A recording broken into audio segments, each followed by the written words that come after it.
Hey y'all, we are coming in hot with this week's episode of The Leap. I didn't intend to match the plant behind me, but here we are. Super excited about this week's guest. We'll get this going in a few minutes here, so just give us a second to get everybody up on stage and for folks to start joining in. Thanks for coming. Today's conversation is going to be awesome. I'm super excited about it and about this week's guest. Which I'm about to get Jazmin up on stage here. All right.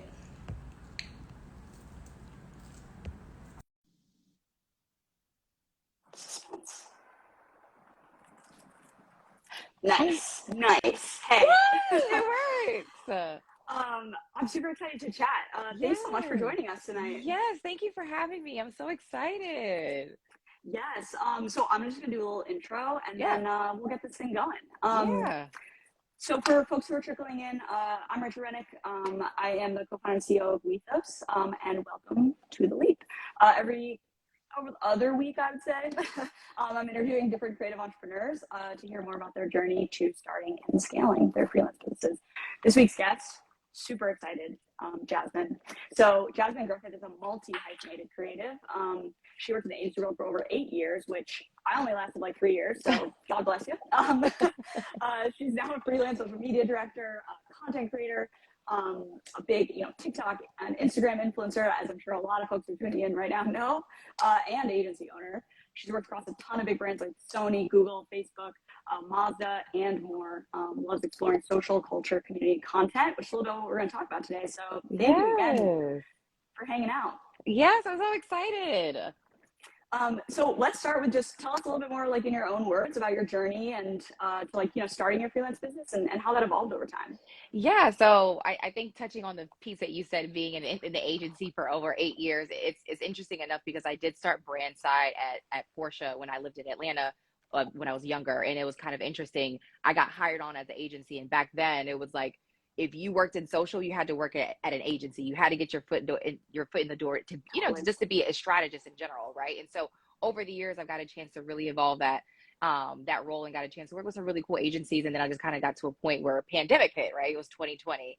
And it was kind of like the big need was social, it was digital, and it was creative. And I had so many brands and recruiters in my inbox like, hey, would you be interested in a freelance role for 2 months, 20 hours a week? And I was like, I mean, I'm at home. I'm not really doing anything. I have this one job. I was already working for a remote based agency. I'm like, why not? And so what I loved about it was like, wow, I was getting a far more experience than I was getting working in the agency world, believe it or not. And I felt like Yeah. I was like an expert on the team versus being just someone else that wasn't being heard so much. And so I started to evolve from there and I was like, wow, I really love this. And then I decided to just take the leap where I was like, no more full time. There's so much business out there for freelance, especially now. I was involved in 2 years since COVID, and I was like, let me do this full time. And now it's like when you scroll on LinkedIn or when you see recruiters when they reach out to you, they don't even a lot of times say it's a full time gig anymore. They're like, it's remote, it's contract for 5 months, there's possible for extension. And interesting enough, it's like, hey, I'm not really interested in an extension for full time. I really just want to be contract. You're like, whoa. Yes. And I'm like, I can't believe I'm actually saying that. And so, years later, that's where I am now. Now I get a chance to kind of work across multiple lines of business, multiple industries, and multiple brands, just being just freelance and social in general.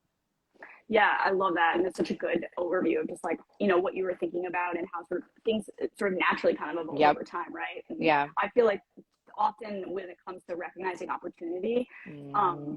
it's not necessarily like things will fall into your lap, but you have to have your eyes open, right? And Yep. so I think like Absolutely. that there's like a clear intersection going on, between that, especially as the agency world is definitely evolving. And yeah, Yeah. things are not like they used to be, right? Like this isn't Mad No. Men. We're not all standing around a Hershey bar and talking. Like it's No. a totally different beast. Yeah, it's completely different now. And it's interesting enough, I was reading this article where a lot of brands they're getting rid of their creative agencies and they're hiring freelance content creators or freelance creative directors or creative strategists to do the work that these big old agencies were doing. And I'm like, wow, like it's the model of social and the model of digital and creative has shifted so much, just due to this, I guess flare up of freelance within the last 2 years.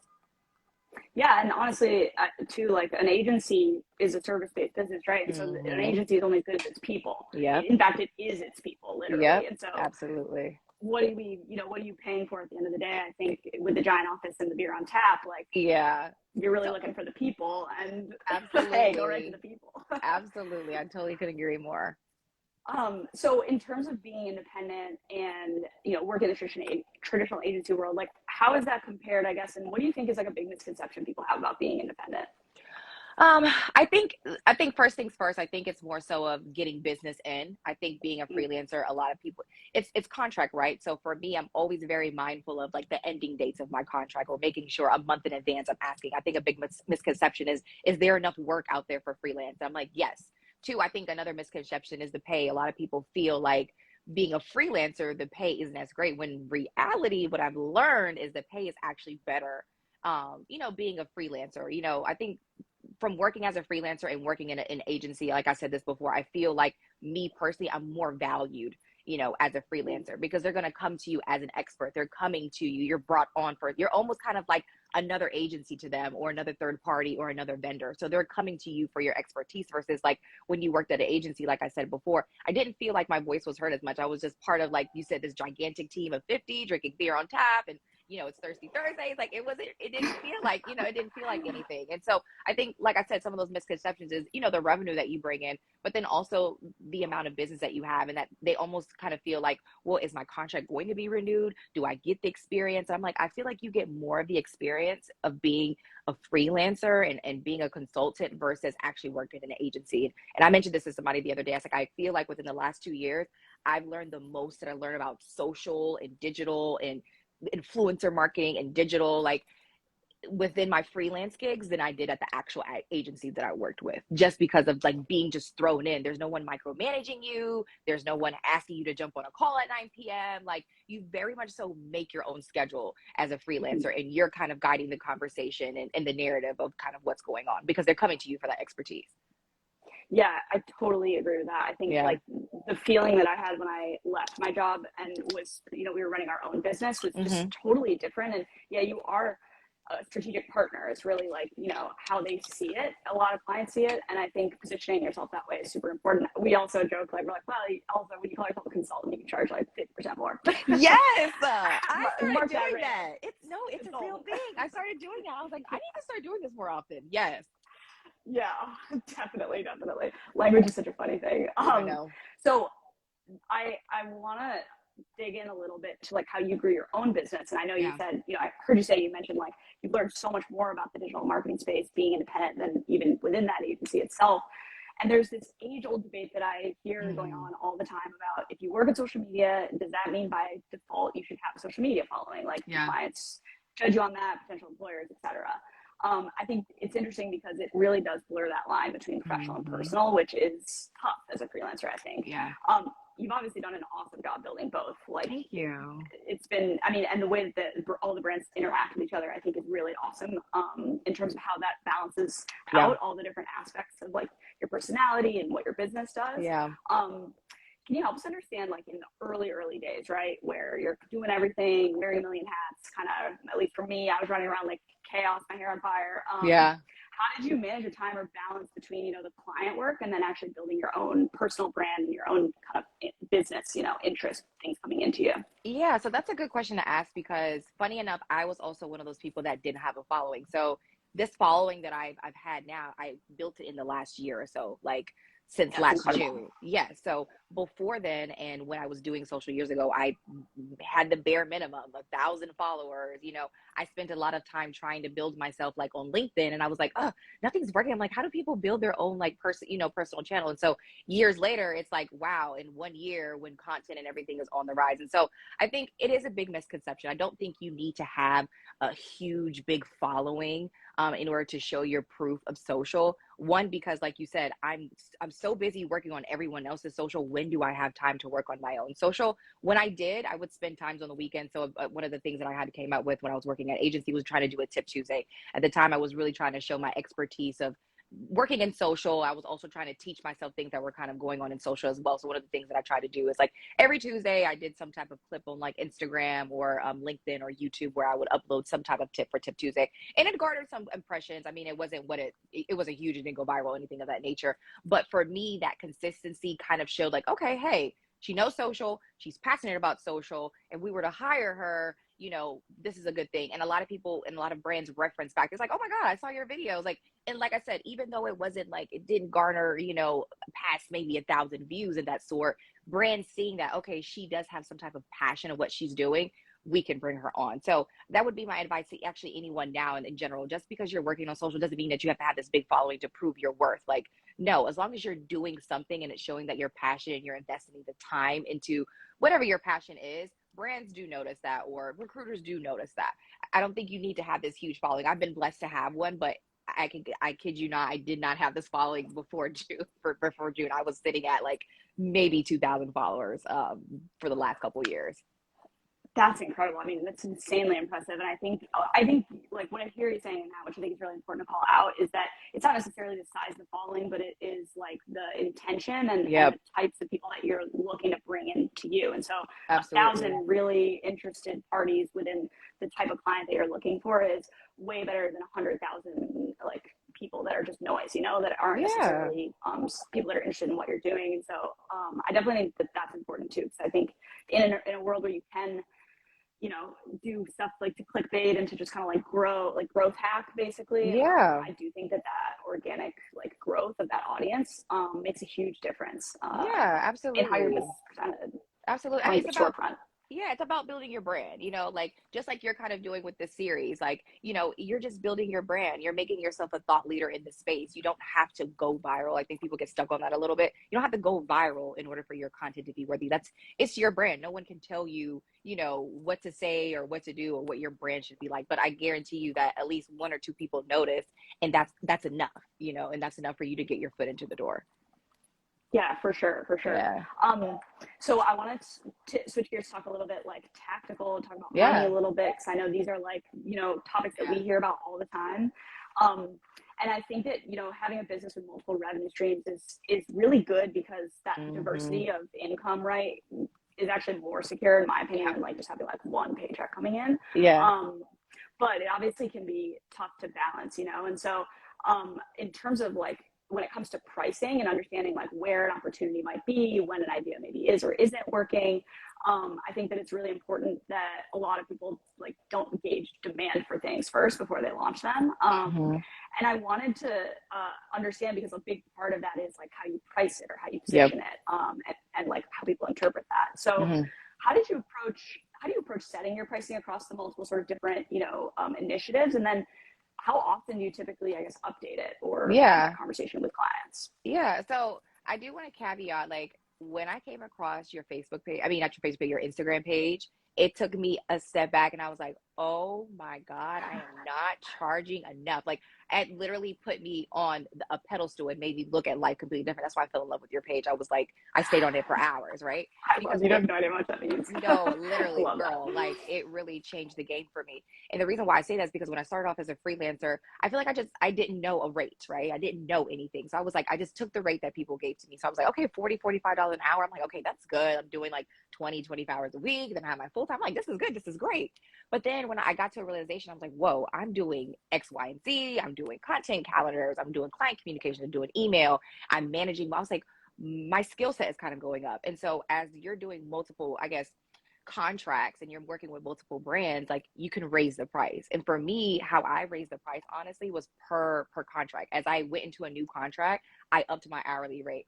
Now, 2 years later, I look at it a little bit different. Now I'm like charging retainers, because what I've learned, and, you know, obviously mistakes that I've done, is like, sometimes if you know, your client doesn't pay you up front, like you're ultimately doing work for free and you're having to chase them down for payment, right? I never set contracts before, you know, a year ago. Like, these are all things that I really learned on the fly. And then looking at how social and content and a TikTok strategy has evolved from looking at your page 2 years later, I'm like, wow, you could really charge, anywhere from 5 to 10 grand a month for doing this versus like I was charging $40 to $45 an hour, 2 years ago. And so that's how I look at, pricing structure now. It's looking at the deliverables, looking at the time commitment, looking at the brand, understanding what their budget is, understanding like, what do I have on my plate? What kind of work can I deliver? What type of quality work can I deliver? And then also looking at the market. Like there's a lot of different pages, very similar to yours, that kind of offer some of that guidance, or I'm in networking groups, or I'm in creative groups where I'm kind of asking like, what are you charging, just to kind of understand, like, am I overpricing myself based on my skill set, or underpricing, or am I doing it, just right? And so that's how I kind of look at pricing in general. It's tough because a lot of people are scared to have that money conversation, i.e. I was one of those. Like, I'm like, yeah, what's your budget? Okay, I'll take it. Like, versus now it's like being stern, like, well, sorry, I'm charging this. Like, when you get another budget, or if you can hire, if your budget can be higher, then let's come back and we chat about it. Versus 2 years ago, I was like, I'll take that. I'm like, oh yeah, that's extra money. And I'm like, no, that's not the case anymore. Yeah, it's so interesting. Like I hear this a lot with people's journeys in terms of that inflection point of like early days, hourly totally makes sense because you're still learning. So you almost get to bill for the time you're learning and sort of like the ropes and what's, what really goes into all of it. And then there is always an inflection point where people typically sort of switch over to that project-based pricing. And one thing that really gets me going is what you said about getting paid up front. Like, look, in no other industry, when you buy anything, when you buy a book, you pay for the book, regardless of whether the book is good or bad. You paid for the book, you're going to read the book regardless. So like only in this industry do we keep these prices shrouded in mystery, right? Like how much do books cost? If I sell books, like I know I can go out to the bookstore and figure it out. Yep. So not only is it shrouded in mystery, which only gives more power to the clients to say like, well, if you won't do it for $5, I'll find somebody who will. Yes. And the payment cycle is the expectation that you are going to deliver the whole thing or even half the thing before you get $1. That money is crazy. Insane. That's like literally reading half a book and then being like deciding whether or not you'll pay for it. It's insane. It's definitely insane. And I think social is so saturated right now. So it's one of those markets where like they can throw $500 or $1,000 to some college kid for a whole month to do 40 plus hours of work, and they'll take it. So it's like when me and you come along and we're giving them all these deliverables and we're charging 10 plus grand a month, they kind of are like, wait, no way. But it's like, it's also quality over quantity. You get the quality of work that you get for $500 a month versus for us, 100%. $10,000 a month is completely different, and you're going to get so much more deliverables. But I do think it's crazy. And I have lost a few contracts and a few clients asking for a retainer up front because they think it's kind of crazy. And I'm like, that's the norm. Like, that's what you would do if you was to hire an agency. They would ask for a retainer up front before they did any type of discovery call. And, brands even charge a discovery fee or for a phone call for a consultation call. Like, that's the norm. But, I think we haven't got there yet in this industry, and it still needs some type of knowledge and thought leadership behind it before we can start pushing that needle a little bit more. Definitely. And I do like, there's definitely a differentiation between, somebody you're going to hire who's just simply going to be like executing on what you say versus somebody who is a strategic partner and is going to come in and to look at your business holistically, right? Yeah. So like, look, like, here's how, we think we can build the business and the brand together, because those things are not necessarily inseparable. It's not just about like making a funny, video. Yeah. So I totally agree with you there. And yeah, I think the conversation has to be had. And one of the advantages of being in the agency world is that like, we know. Like, we know. Like, I know what you guys are paying and charging for. Like, yes. That's insane. That's why I published all the data. Well, I love it. So I want to talk a little bit about scaling up, because a lot of people hit this inflection point where their business is growing, but they're only one person. I can only do so much. And, scaling up is intimidating and complicated, and gotta bring in more people create more complexities and all these things. And so I wanted to understand from you, if you do have a team at all behind you, and if so, what were some of those inflection points in your business where you realized like, hey, maybe it's time to start thinking about bringing in help? And then what are the first couple of roles where you were like, okay, I'll do it? Yeah. So for me, it was very tough to have the conversation with myself. It was like, okay, you need to hire, because I'm one of those people where I want to touch my hands on everything. Not saying I'm a micromanager by any chance, but I just love to do everything myself. And I came to the realization, like, if I really want to have a business, an agency, and bringing on multiple clients, there is no way in the world I'm going to be able to do every single piece of content strategy myself. There's just no way. I'm not Wonder Woman. It's not going to happen. So I ended up getting 2 clients in, and I was like, okay, you need to scale. You just have to have this conversation. So my team, I have a social media manager, and then I also have a business development manager, but then I'm also bringing on 2 social media interns. And so I'm really excited about that, but it also makes me really, really nervous because I'm like, oh my God, what happens if I lose a client? Or, oh my God, like, I have to really, for me, I really want to teach, these interns how to do social. That's a question that I get all the time, where it's like, I'm not talking about social media management or just posting. I'm really talking about the strategy behind being just social, understanding the algorithm, understanding, ad spend. I really want to have that type of conversation with the interns that I bring in, or really just teach them that in general. So for me, having that conversation with myself, it's like, okay, Jazz, like, you're gonna have to let the reins a little bit, like a lot of it, and be confident in the team that you've hired to do the work. And that's how you're going to be able to scale. Like, there's no way in the world that you're going to be able to bring in more business if you don't bring in more people. And so that's a conversation that I actually had with myself the last couple of months. And then I've been able to hire 2 people, and then now I'm bringing on 2 more interns. So it's very exciting, but it's also very, very scary, because I was in my mind, I would never thought that I would be able to scale my business to the point that where it is, but I'm very, very blessed to kind of do that.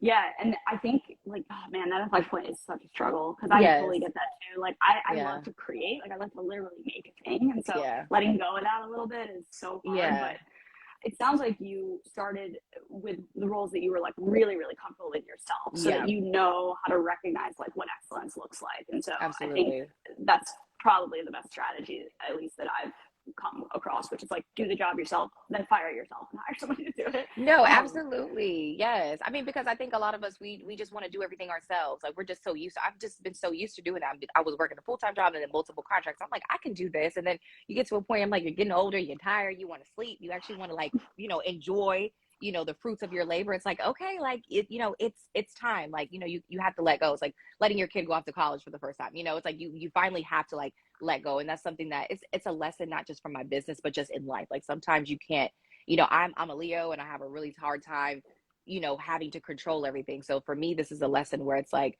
Jazz, you can't control everything all the time. Like, it's okay to let go. So I'm happy with it thus far. Yeah, that's awesome. And I think with that also comes the understanding that like people have to sometimes make their own mistakes. And Yeah. like sometimes it's so hard to not Yes. try to be like, but like Yes. sometimes you sort of like have to let people kind of learn that lesson and then come back around. But it's so challenging to let go and to find that balance, I think, between, empowering other people, but Yep. also not sort of like losing total creative control and then having it become, something that is not something you're proud of, which obviously Yeah, is. absolutely. And giving time back to yourself is key. Like, that's one of the things I struggle with. Like, I don't even know what a break looks like. I work 7 days a week, and I'm like, you got to give some time, back to yourself. You do all this amazing work, and you're freelancing and all that things. And say you're freelancing because you wanted to give yourself extra time. So it doesn't mean fill up your other time with other freelance work. It means give yourself some time. So I think I'm just talking to myself when I said that. But yeah. No, I definitely have, like, I'm also that way. I'm like, I'm sick, I'm fine, I understand. Yeah. But I think though, I read the other day that it was like, if you are able to go away for like a week and your business runs without you, like your work is working. Yeah. And That's I good. was like, I need to try that. I never read that, but I like that. I'm gonna have to try that. yeah, it's like if you're really empowering and you've hired the right people who can, move the ball forward for you at like that early stage of your business, Yeah. being able to take a step back and even just like walk away and like the world doesn't end is like a Yeah. huge signal in and of itself. Yeah. I feel like whenever I go on my vacation, like I now I take one a year, and I'm a firm believer that it has to be at least 5 days, because I think Yes. Yes. anything less than that, you really can't get the kind of like clarity and peace of mind that like I personally am looking for. Yeah. um, and so, but when I'm always so like, I don't want to say like pleasantly surprised, but I'm always so thrilled, honestly, when I come Yeah. back and like shit is crushing it. Like we Yeah. are killing it. And I'm like, you don't even need me. Like, I'm Yeah. like, That means you're that's doing what you need to fine. be done. That's Yeah, I'm amazing. like, yeah, like empowering the team. I've realized in the last like couple of years in hiring, I had to make that transition myself, that like my success now looks more like other people Yep. crushing it. And That's amazing. that's just like a weird transition to make, but Yeah. it's super empowering in a Yes. totally different way than making it myself, even though I still Yeah. like to draw and make Yeah. shit. um, so I want to wrap this up a little and with a final question that I always ask. Before I get to the final question, I'm gonna ask the final question, and then I want to know what you guys have going on, maybe that's coming up that we can keep our eyes peeled for. Yeah, But sure. if there was a piece of advice that you would give somebody who is taking a leap into freelance for the first time, whether by choice or not, considering Yeah. layoffs going on, what would that be? Multiple things. I would say one, understand you and understand your time.